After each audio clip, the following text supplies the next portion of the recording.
Hello, welcome everyone, and thank you for joining us tonight. My name is Drew Strang, and I am the Structures and Flooding Manager for Perth and Kinross Council. I'm delighted to welcome residents as well as elected members here tonight. We also have representatives from the following organisations: Perth and Kinross Council, Scottish Flood Forum, Scottish Fire and Rescue Service, and we have a statement from SEPA, who unfortunately are unable to attend tonight.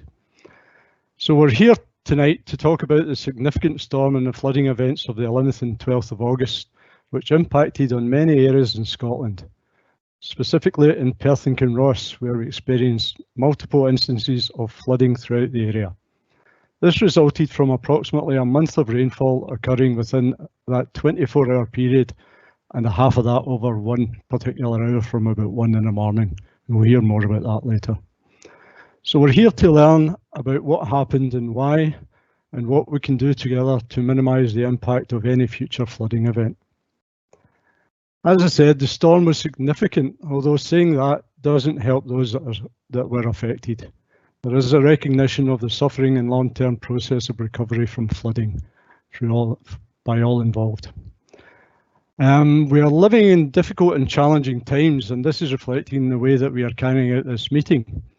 Usually we would meet face to face. However, social distancing prevents us from doing so. So this is the 8th in a series of meetings of this type. So some of our colleagues present are getting used to this new and unusual format. Although I have attended most of these meetings, this is my first at chairing, so please bear with me.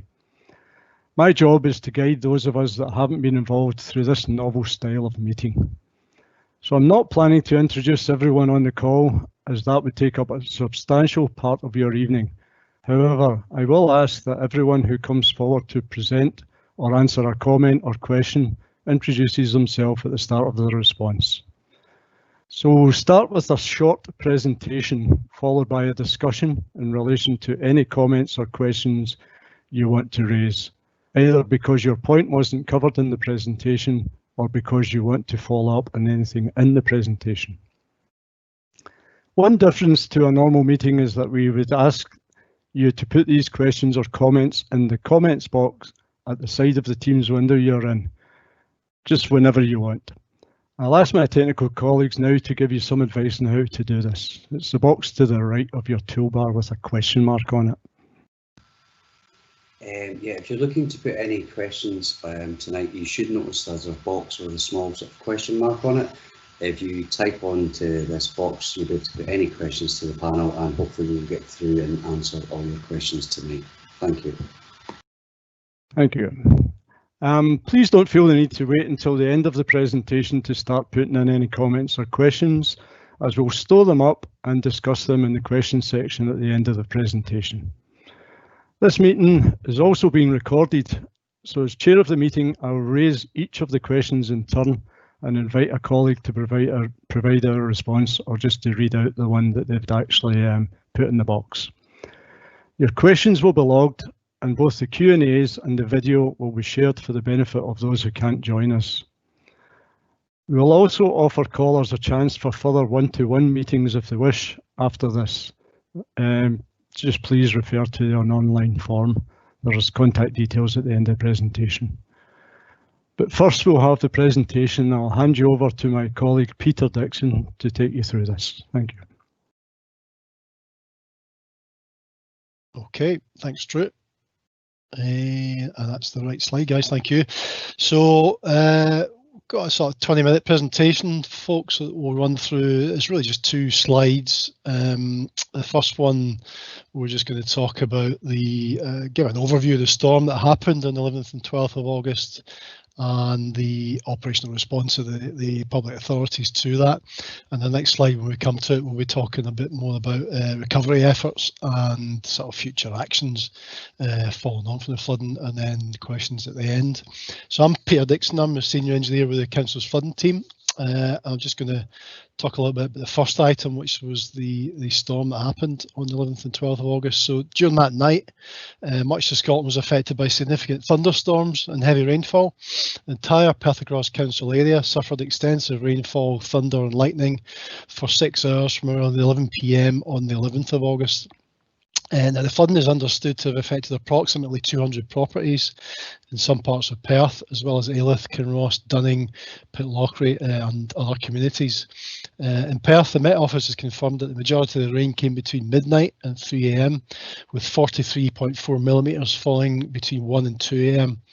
The total rainfall in Perth was 86.4 millimetres for the 24-hour period from 6 AM on the 11th to 6 AM on the 12th. Met Office climate data indicates that Perth would normally experience an average of 88.8 millimetres of rain for the whole of the month of August, so 43 millimetres in an hour is therefore exceptional and confirms that the storm was significant. And the initial rainfall analysis by SEPA has confirmed this. Now in Dunning, rainfall figures that we've got are a little bit different. These rainfall gauges at Kinkle Bridge, and that recorded maximum rainfall levels of 7.8 millimetres in an hour, 13.8 millimetres over a 3-hour period, and 18.6 millimetres over a 12-hour period. And the average monthly rainfall for August is 77.9 millimetres. So that tells us that about a quarter of a month's rainfall fell in the 12-hour period. The highest rainfall totals may not have been captured by SEPA's rain gauge network in all locations. So Kinkle Bridge is a bit of a distance away from Dunning, so we may not just have got the peaks there. And certainly those figures are a little bit lower than we experienced in Perth. Which kind of indicates that as well. So flooding impacts were experienced across a widespread area of central and northeast Scotland, and SEPA are preparing a comprehensive report of the event, which will be published when complete. So that's a sort of general picture across Perth and Kinross. Just to talk a little bit about Dunning and the particular flood mechanism in Dunning. Main source of flood risk obviously in Dunning is the Dunning Burn, although the Latch Burn gave us a few problems just during this event as well. Dunning Burn catchment was badly affected, with approximately 11 properties being flooded and further impacts to a larger number of residents' gardens and outbuildings. The main areas that flooded included Lower Grancoe Street, Oakville Gardens, Grancoe and Parkview, Kirkstyle Square and Station Road. The Dunning Burn was blocked by a large build-up of timber at the Burnside footbridge, and the B9141 Spring Park culvert, near to Gardener's Cottage, which conveys the Latch Burn, was blocked with timber as well and collapsed during the flood. The flood was characterised by a lot of timber, some of it from small timber footbridges, and the council will work with land and forestry owners to see if this risk of entering the burn in future can be reduced in any way. So that's just a brief summation of what happened in Dunning. I'm going to move on now to the next item on the presentation, which is just talking about the initial operational response. And if I could invite Andy Brown from the Council's Road Maintenance Partnership to take us through that. Thanks, Andy. Thanks, Peter. Evening, everyone. I am Andy Brown. I'm the Senior Engineer with Perth and Kinross Council Road Maintenance Partnership. The Road Maintenance Partnership, being a frontline service, are one of the main out-of-office hours cover providers for flooding events that affect the Perth and Kinross Council area. During the flood event, the 11th, 12th of August, Road Maintenance Partnership, we had 6 Tayside Contracts men on standby. That's for all of the Perth and Kinross area, 4 of them in the north, Aberfeldy, Blairgowrie, and 2 for the south area, Perth and surrounding area. In addition, we had 2 Perth and Kinross Council officers on standby. I was the emergency response duty officer during that event, and that role is essentially for coordinating the response to any major incidents with other first responders such as Police Scotland, the Scottish Fire and Rescue Service. Our out-of-office hours phone calls are taken by our out-of-office hours call centre operating out of Aberdeen, and during this period they had a significant amount of calls, flood-related calls. The call centre itself covers a number of other councils' out-of-office hours calls, as well as Perth and Kinross Council. And on the figures they've given us is that on the night, 11th, 12th of August, they answered 209 flood-related calls from the Perth and Kinross Council area. However, there were 267 other calls that went unanswered just due to the sheer volume of calls. The call centre was pretty much overwhelmed with the volume of calls. So I apologise to anyone who had tried calling in but found that their call was not answered. I understand the anxiety this would cause. The planning for the event, the operational response, the Road Maintenance Partnership have been planning our resilience around the Met Office yellow weather warning and the SEPA flood warning, which gave general warnings for the Perth and Ross area, the potential for disruption in the network due to heavy thundery rain affecting the area, without being specific about local areas that will be most at risk from flooding. But around 2 o'clock on the 12th of August, it was clear that this was a significant flooding event that was affecting the Perth area. Initially, it was spreading south to north.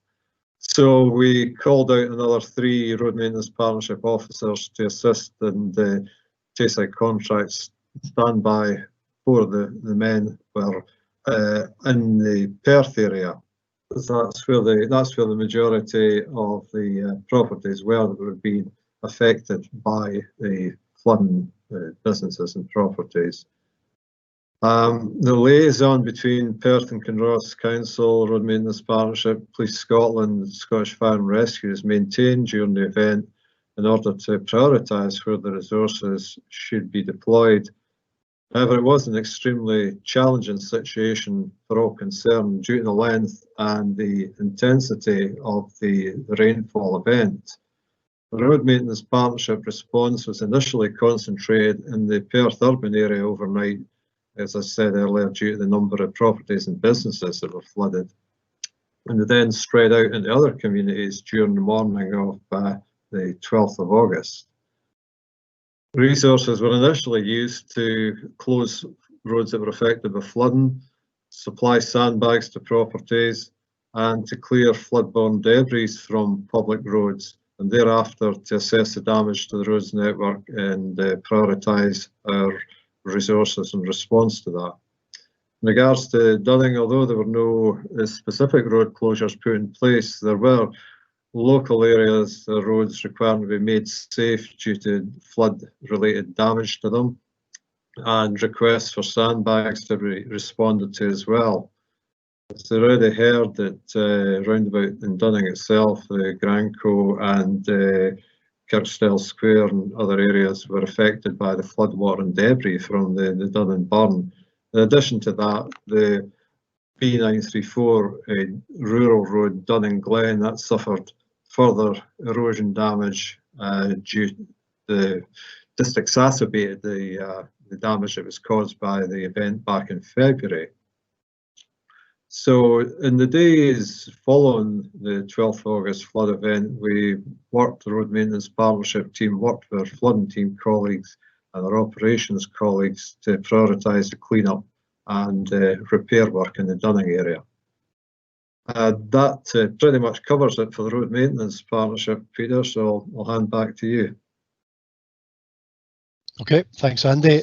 Just an apology to those in the audience that we just noticed in the PowerPoint slide there, it's mentioned South Kinross, which was from earlier on in the week. It should, of course, say Dunning, so apologies for that. Next item in the presentation is just to ask the Mike Rumgay, who's the Perth Station Commander for the Scottish Fire and Rescue Service, just to talk a little about fire service response during the flood event. Thanks, Mike. Thanks, Peter. Good evening, everybody. My name is Mike Rumgay. I'm the Station Commander for Perth Fire Station, and I was the on-duty officer on the morning of the 12th of August when the floods occurred. Scottish Fire and Rescue Service started receiving calls from residents in Dunning about 3 o'clock in the morning, round about the Granco, Kirkwind area. An appliance attended from Dunkeld, bizarrely, which I'll come on to in a minute. So they attended there, assisted where they could, and provided an operational response.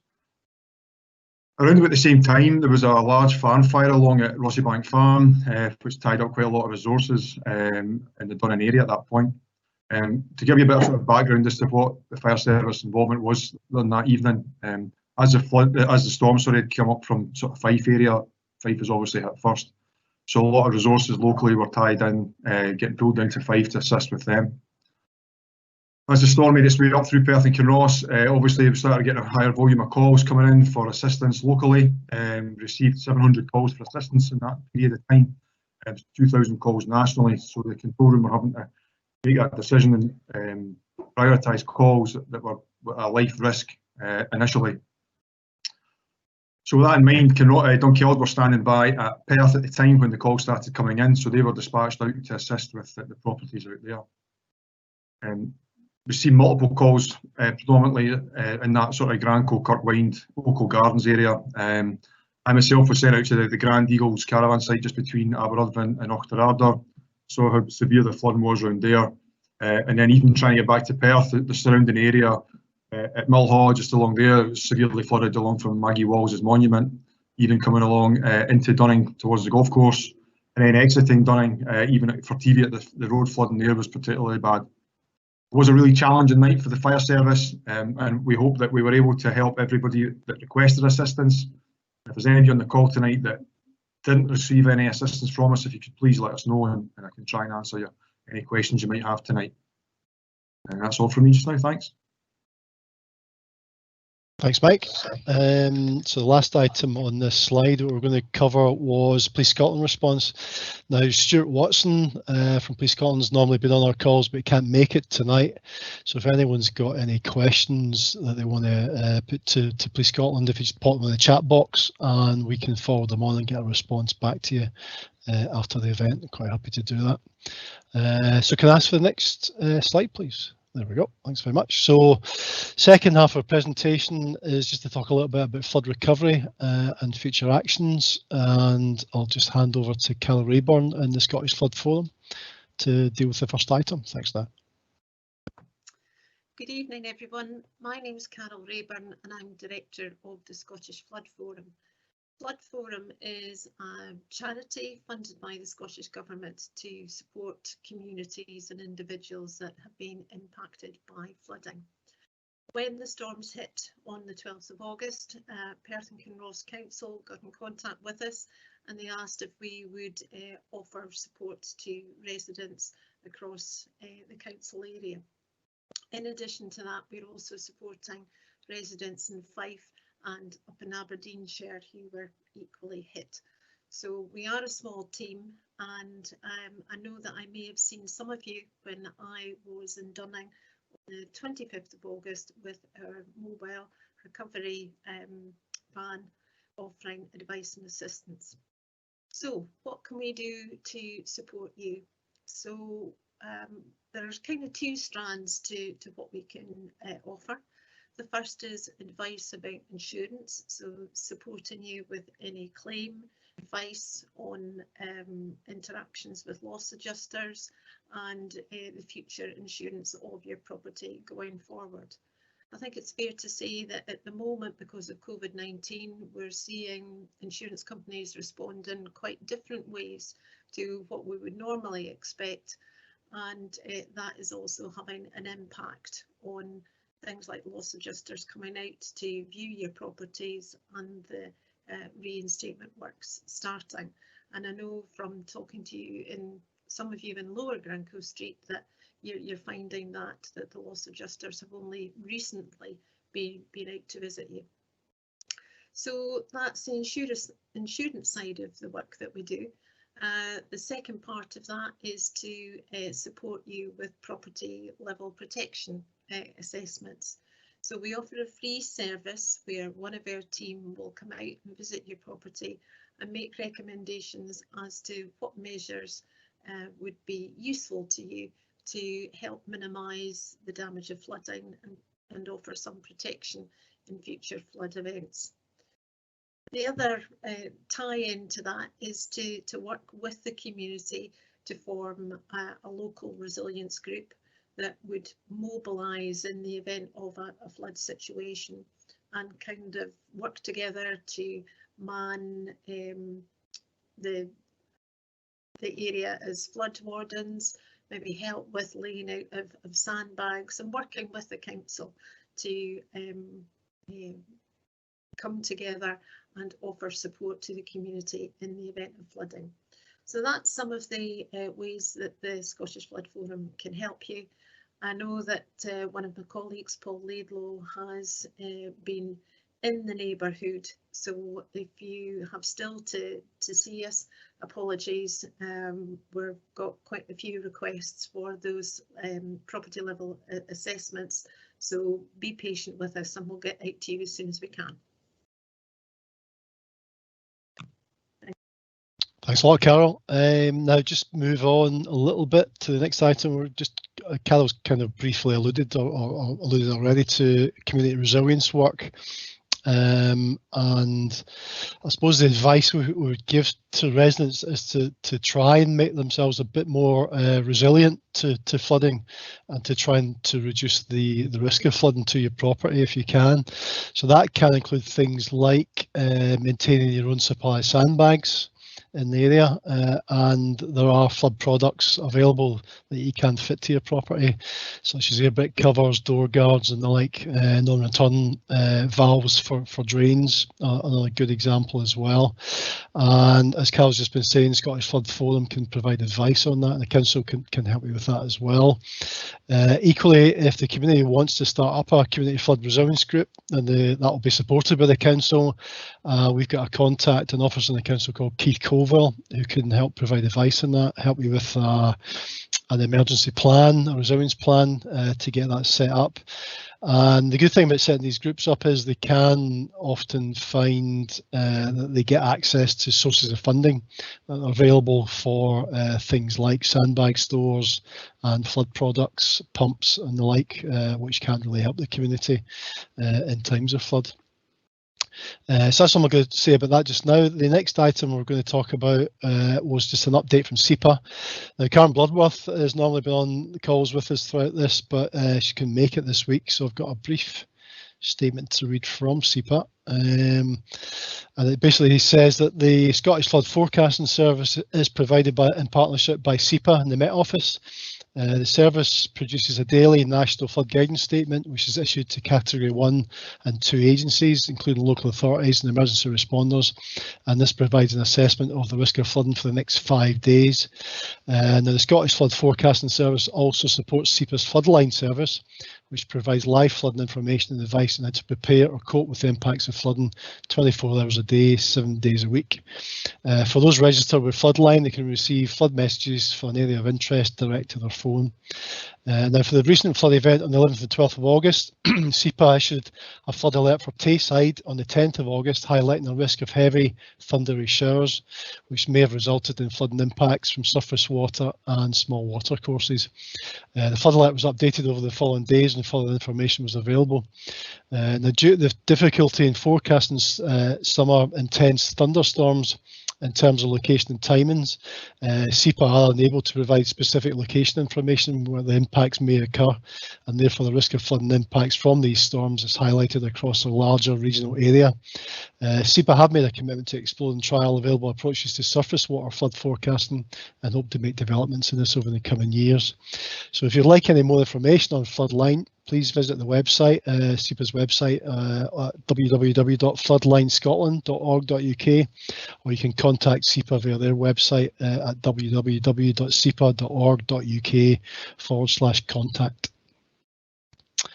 And having said that, back to ourselves, just to talk about flood risk management plans and the future. So the flood risk management plans for this area are currently available on the Council's website, and you can view them on there. SEPA's flood risk management strategies were published in December 2015, and the Council published the current local flood risk management plans in June 2016. Dunning is located within one of 254 areas in Scotland that have been identified as medium to high risk of flooding. The plans have already been undergoing a review, and there will be a public consultation on the next round of plans early next year, and those plans will cover the period from December 2021 for the national strategies that SEPA produce, and from June 2022 for the more local authority based local plans.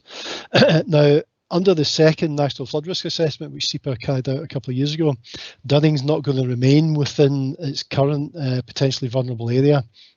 However, the current actions in the local flood risk management plan are likely to remain, and these currently include flood forecasting, self-help measures, awareness raising, maintenance, emergency response and planning policies. The council carries out routine inspections of the Dunning Burn every 12 months, and we carry out clearance and repair works where this will substantially reduce flood risk. We also undertake clearance work if the public alert us to any obstructions in the meantime between inspections. And as we've already said, we really do advise residents and businesses to take action to reduce the risk of flooding to their own property. So that brings us to the final item on the presentation, which is ongoing communication arrangements. We have received a high volume of correspondence following the flooding, and we've had to prioritise a response to that. So if we haven't got back to you yet, apologies for that, but we will work our way through all these and get back to everyone eventually. We have set up a generic email address, flood@pkce.gov.uk. That'll appear on the next slide at the end of the presentation when we take questions.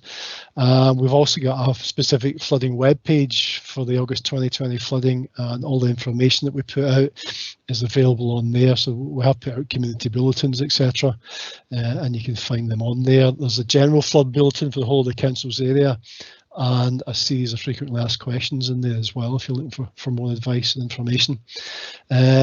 More information will follow, and there'll obviously be an opportunity for further meetings after this event if you're after that, and if you want to request that, given the format of this, we appreciate it's not ideal, but if you're after following meetings, just pop a request into the chat box and we can get back to you.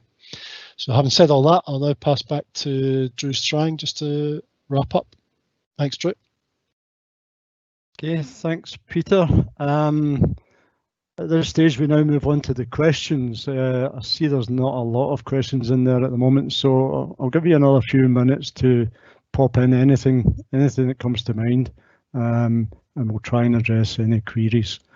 The final slide, as you can see, does have details of the contact details, and the website, the council's website, and the email flood@pkce.gov.uk. So anything you want to ask, and I know there's loads of requests in at the moment now. So I will go on to the one question that we do have. Basically, someone's asking, what are the purposes of the metal cages full of stones behind our house, as the layout of the burn has changed so much over the last 15 years or so, yet they remain in the same position? Is the council actually aware of the individual extent of damage to each property and the devastation caused? I think the council is aware of the individual extent of damage to each property, as we've been out and we've discussed it with the locals. But I'll hand you over to Peter about the specific part about the metal cages. Yep, thanks, Drew. I'm sure there are, this is referring probably to gabions, which we do find in quite a number of watercourses across the country. Generally, they're put in, basically, as described, mesh cages with filled with stone, and they generally used, you can create build a wall with these things, sometimes use them to retain soil, and they do get used along riverbanks. Not always ideal, because the river water, the dynamic environment, the movement of sediment, etc., can put quite a strain on them and eventually cause them to burst. So I presume that they've been put in locations in the Dunning Burn due to erosion over the years, and trying to arrest erosion. Perhaps the banks have been undercut. We're aware there's some locations where the banks have been a little bit undercut by the burn, and that is just part of the normal process in a watercourse of sort of erosion and accretion that's caused by the water current. And what tends to happen by that process of erosion and accretion is that the burn will migrate, it will move a little bit, and sometimes you do find that these gabions get left, and as the burn moves naturally around about them, and that is just, yeah, that is what happens. So yeah, I'm sure there are. That's happened in the Dunning Burn as well.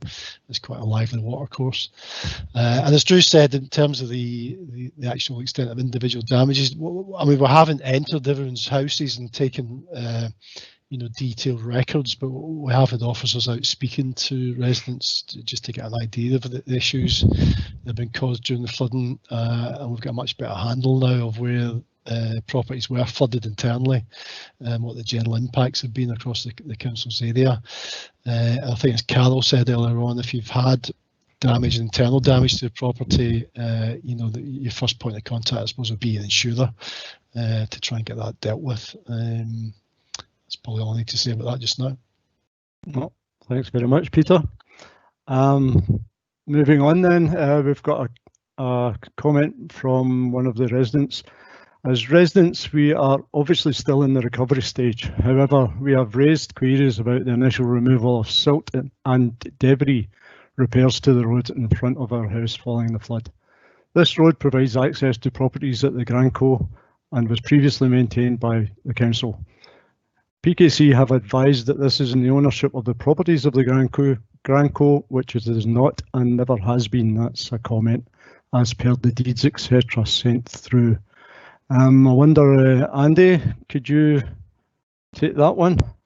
I think it's about private roads and. Yeah, certainly, Drew. Yes, I'm aware of the correspondence relating to the Granco. We simply responded through going into the up-to-date records that are sitting there in regards to what's a Perth and Kinross Council asset and what's under private ownership. So, as good as the records are, that's the response, the only response we could have given. The area at the bottom, the Granco, that's shown as being under private ownership, not under Perth and Kinross Council don't have any maintenance responsibility for that section of the street. So it's still sitting with the fairly large pothole and some sediment sitting there. That was 2 weeks ago I was out there. That was the situation. So yeah, in short, it's not a council asset and it's not maintainable with the council. That's the best information that we could get from the council's information systems. Okay, thanks, Andy. Don't know if that actually adequately answers that one, but I think if there's correspondence ongoing and if Elaine wants to send in another query, by all means put it through into the flood at PKC and we'll have another look at it, and we'll look at our records basically to make sure that they're up to date. Okay, moving on, we have another query about sandbags. We got no sandbags whatsoever. In fact, there were none in Lower Granco Street despite phone requests, which may have held back some of the water. Please can we now have access to sandbags for future prevention? Again, that will be a combination of Andy and Peter, I think, but I'll go to Andy first. Thanks, Drew. Yes, I think the way forward to increase the resilience in regards to sandbags would be what we touched on earlier with Keith Colville being the PKC officer for liaising and potentially setting up local flooding resilience groups. It does take the Road Maintenance Partnership a while. The further you radiate out from where our main depots are, in this case the nearest one would be Perth, Ruttenfield depot, it does take longer to be able to get sandbags, obviously the further away that you are, especially if it's out with normal office hours, and we have to allow a 1 hour response period for the guys if they're called out from, if they're in bed in the middle of the night to get to the depot and then get the sandbags out. So yes, we do respond as quickly as we can. In an event such as the 11th, 12th of August, it was just overwhelming, the amount of requests for sandbags, and the event itself started off escalating in the Perth area. So initially the majority of our available resources were being used in regards to supplying sandbags in the Perth area, and it was later on in the day before we were able to go to communities that were a bit further out, probably after normal working hours commenced. By the time we got more men in the day shift, it was then possible to go to places like Dunning with sandbags. But another point would be, yeah, probably one for Keith Colville to investigate with the community if there's an appetite for setting up a local resilience group, possibly sandbag store on site.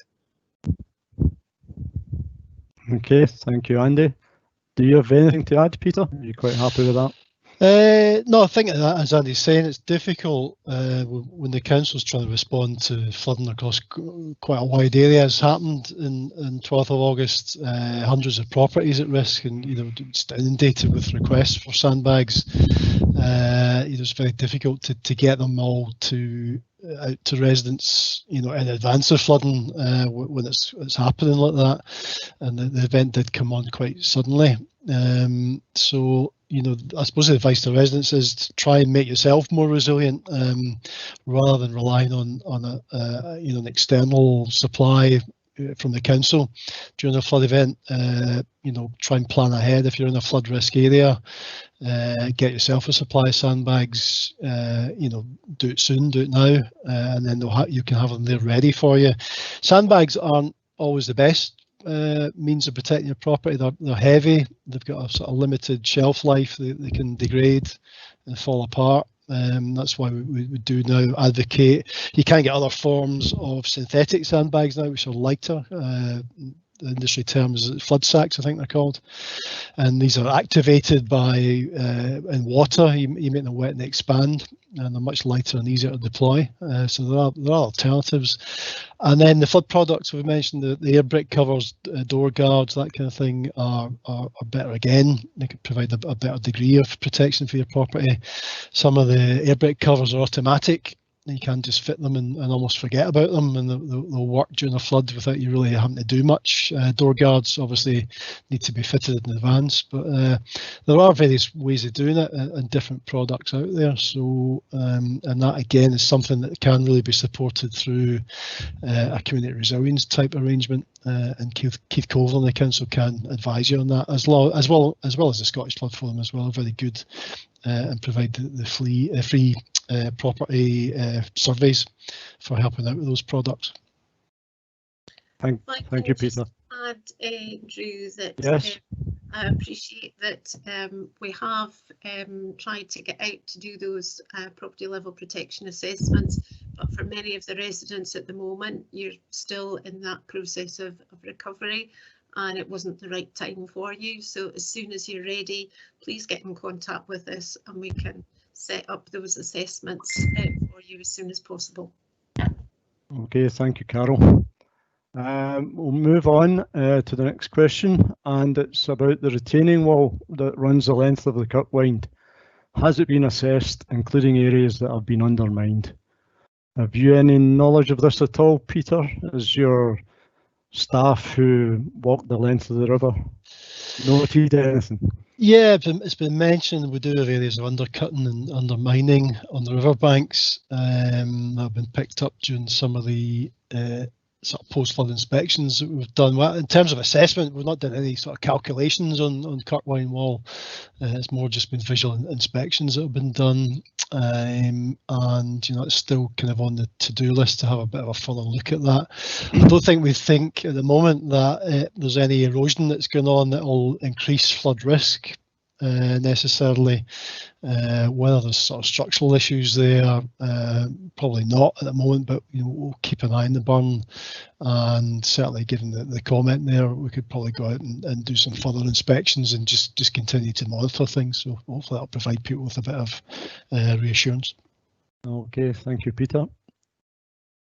And certainly if there's any work needing done, it's quite handy that I'm the structures and flooding manager, so we can easily hand it over to the structures team if there's structural work required. Moving over now to the next question. Are there any plans to install floodgates or similar at the ford? Is that another one for Peter?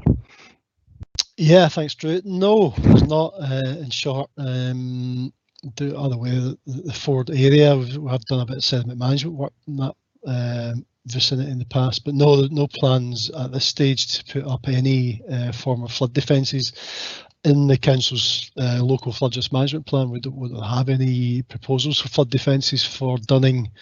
We've really been focusing on other areas where the numbers of properties at risk are much higher, so we do have to prioritise things through these plans. But it's an interesting idea, and we can maybe have a further look at that and have a think about it. But yeah, obviously with it being a Ford, it's low-lying area, and it's probably locals will probably know it as being one of the areas where the onset of flooding can happen because of the ground levels around about it are quite low. But yeah, we could take a further look at that and advise. That's good, thank you for that. So that's some food for thought for some future inspection. Next question, will maintenance and inspections be sufficient to prevent flooding, or will more strategic investment, e.g. securing low point associated with, e.g. the Ford, be required? Consider strengthening areas where the burn overtopped, etc. Again, that relates to the whole flood study idea. Peter, again. Yeah, no, the inspections we do are really just aimed at, assessing the condition of the watercourse and looking for obstructions mainly, or things that might become obstructions, or areas where, typically erosion and that kind of thing, where you could get sort of flood mechanism happening, and then trying to put those right. So we're just really maintaining the capacity of the burn, trying to maximise the capacity of the burn during these inspections, and removing obstructions, as I say. Part of that, I think, we probably need to do a bit of work looking up the catchment a little bit. So there's bits of forestry upstream.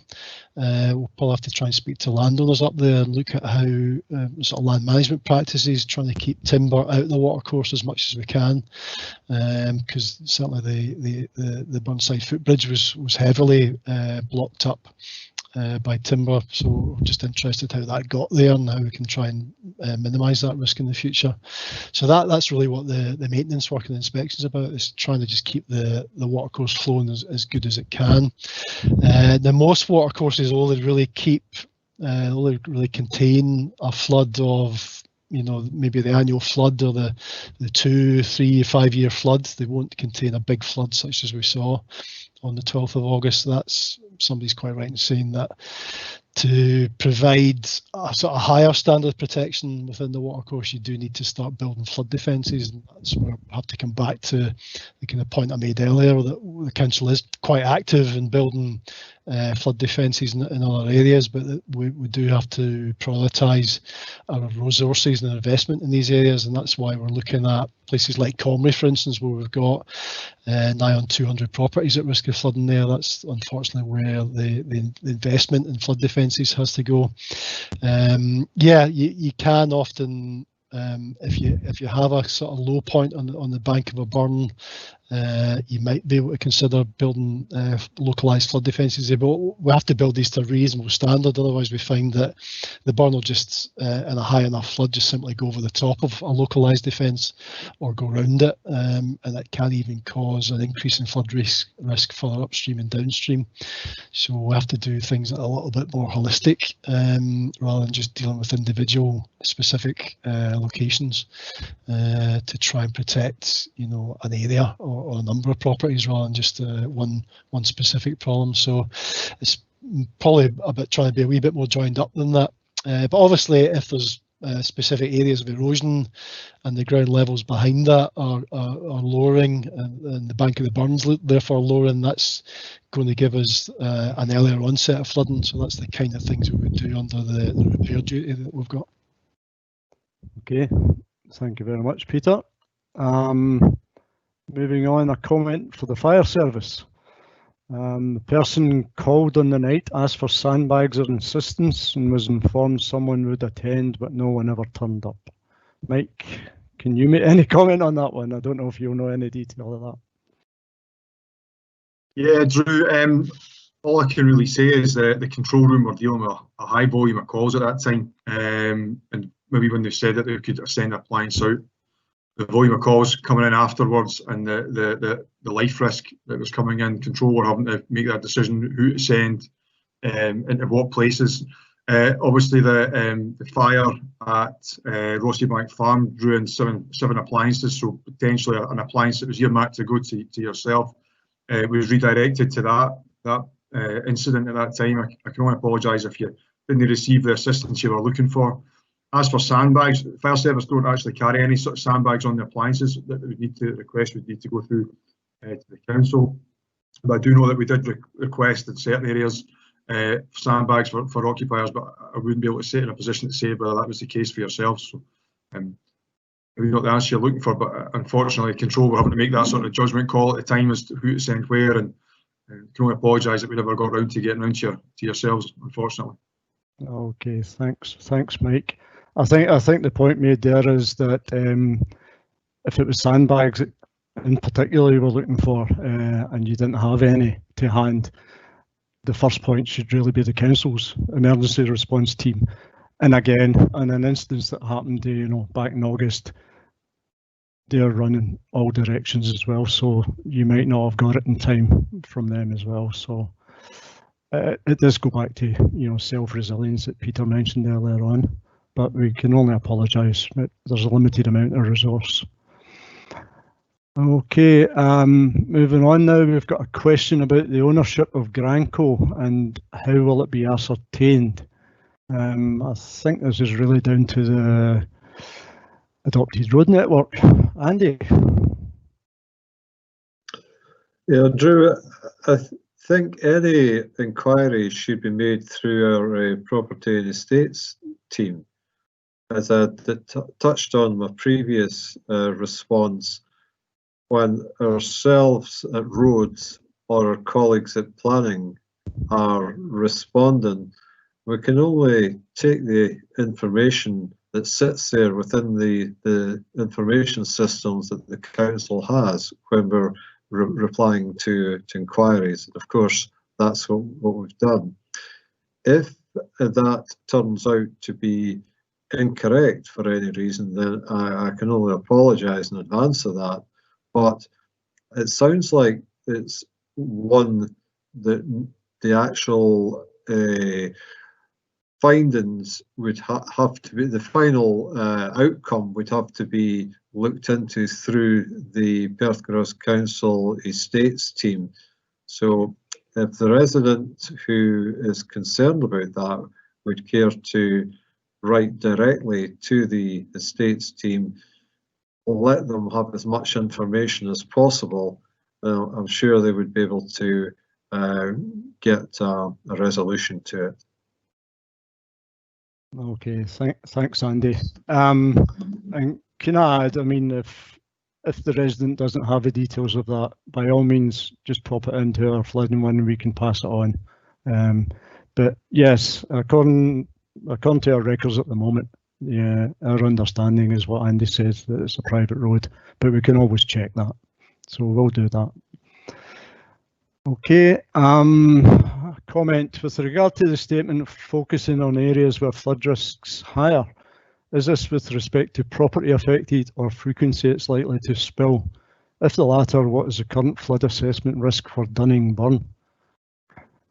Peter, again, any ideas on that one? Yep.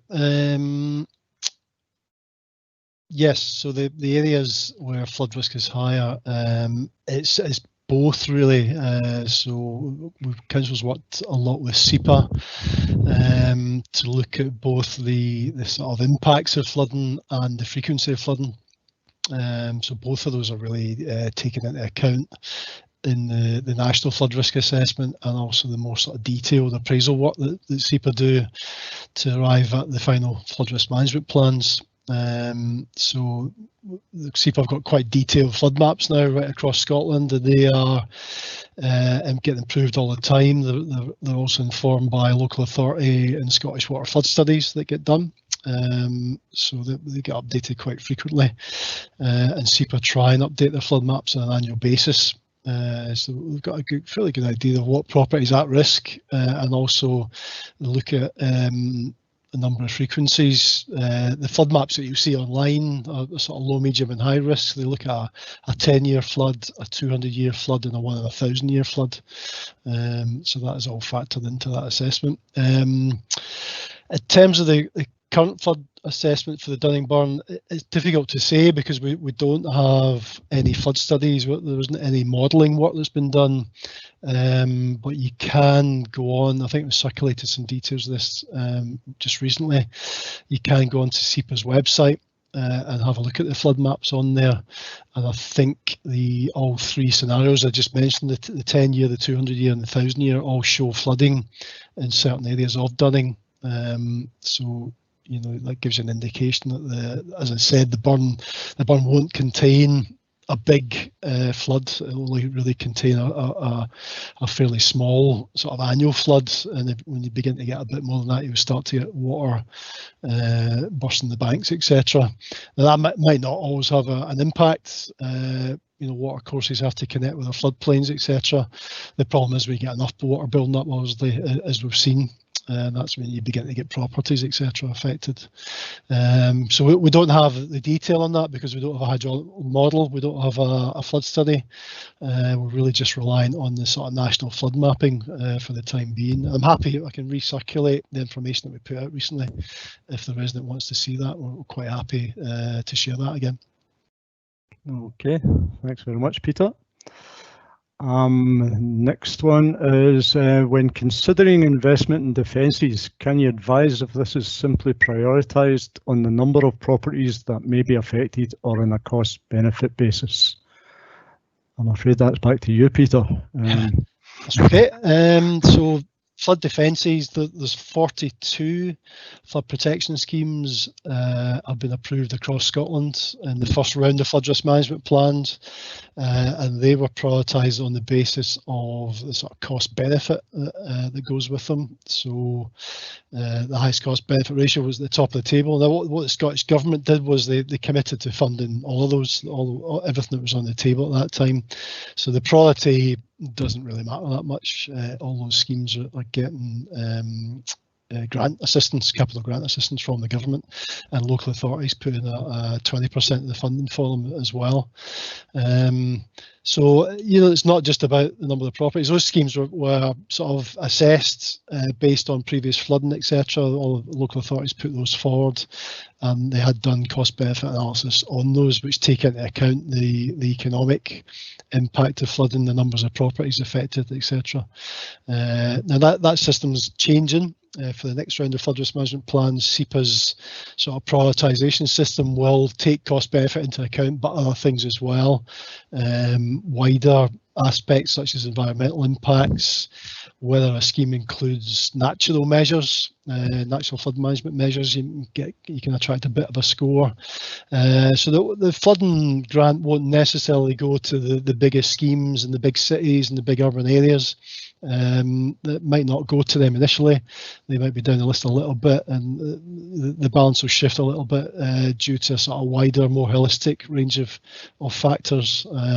So that'll change going forward. So Council's already put some schemes forward to that, but unfortunately Dunning, because of the small number of properties affected, it's fairly low down on that sort of national priority list. But that's why we've got the plans there with the other actions in them, the maintenance works, the emergency response, etc. that we've already mentioned, and probably most critically for the community, the community resilience, self-help and awareness raising type actions are the things that we think the community should really try and focus on to help themselves.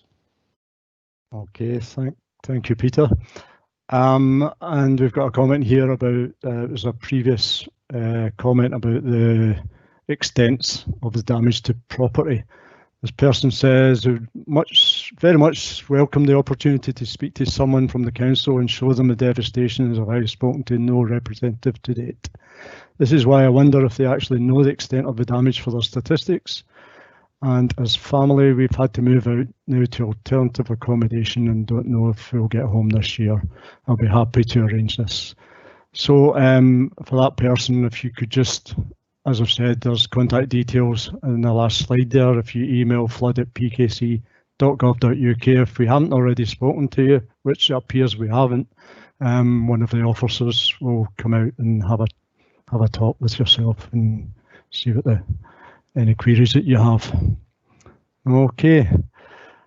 Now, that seems to be all the questions that I have at the moment. I don't know if there's any more. We'll give it a minute or two. There is no other questions sitting at the moment, Andrew. Okay, thank you, Bobby. We do have a bit more extra time, but if there's nothing, and there's been nothing for a wee while, so I think at that point, I'll repeat again. If you think of anything else, contact the council through the details mentioned on that slide, and we will get back to everyone. I think just getting back to that last question, Drew, quite happy to. We obviously had officers out fairly soon after the flooding, and things were at that stage a bit chaotic for everyone involved. So we tried to speak to the majority of people, but we probably did miss the odd few, and people were obviously focused on other things at that point. But quite happy to go out and meet with people, and we can certainly pass details on the Scottish Flood Forum as well if they want to speak to them about what help they can get in the future as well. So that's not a problem. Okay, thank you, Peter. We've got a late question come in. It seems it should be a priority for SEPA and council to develop better flood maps for Dunning, given the uncertainties. Also, given the small number of properties affected, this may be a rather small investment compared to, for example, Comrie. I think it was yourself, Peter, you gave the example of Comrie with 300 properties or so. But I think you did mention, the idea of scale has now been taken into account in the new measures. But I'll let you reiterate that one, Peter, if you could. Yeah, I mean, SEPA and councils are trying to develop better flood maps. That's a constant ongoing thing now. The Flood Act does require them to be updated every 6 years, but SEPA actually do it on an annual basis. So we're trying to improve that all the time. The technology is getting better and better. Things like the information gleaned from the flood event on the 12th of August all gets fed back into it as well. So SEPA do quite a big exercise on that. There's always going to be uncertainties with modelling with national flood mapping. That's just the nature of the beast, but we can only try and improve on things as best we can. We're certainly aware of the flood risk in Dunning.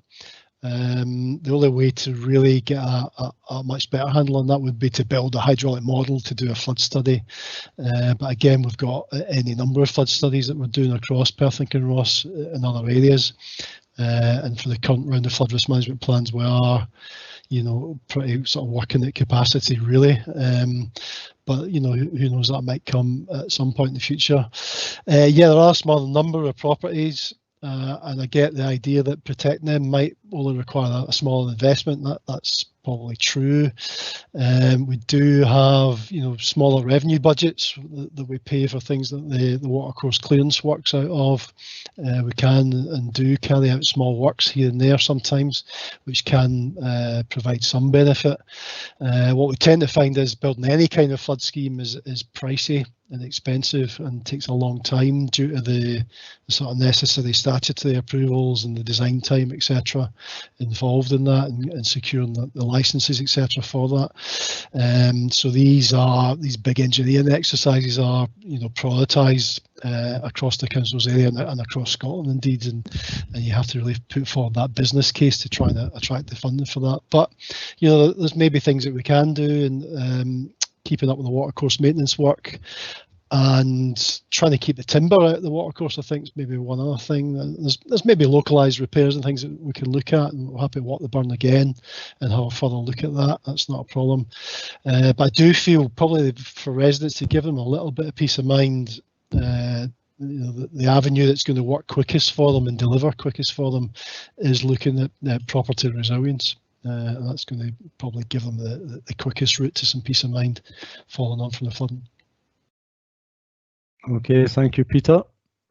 And I don't think I've got any more questions coming in. So on that, I'll just I think that's it, yeah. I'll just conclude the meeting. So thank you to all of you for taking time out to attend this evening, and hopefully you'll have found it useful. If you wish to, as I've said before, if you wish to have further one-to-one or have further questions or points to raise, which you are unable to do so tonight, you can always contact the Council through the contact details shown on the screen. That's mainly at the email address flood@pkc.gov.uk, and we will get back to you as soon as we can. So thank you again for attending, and good night.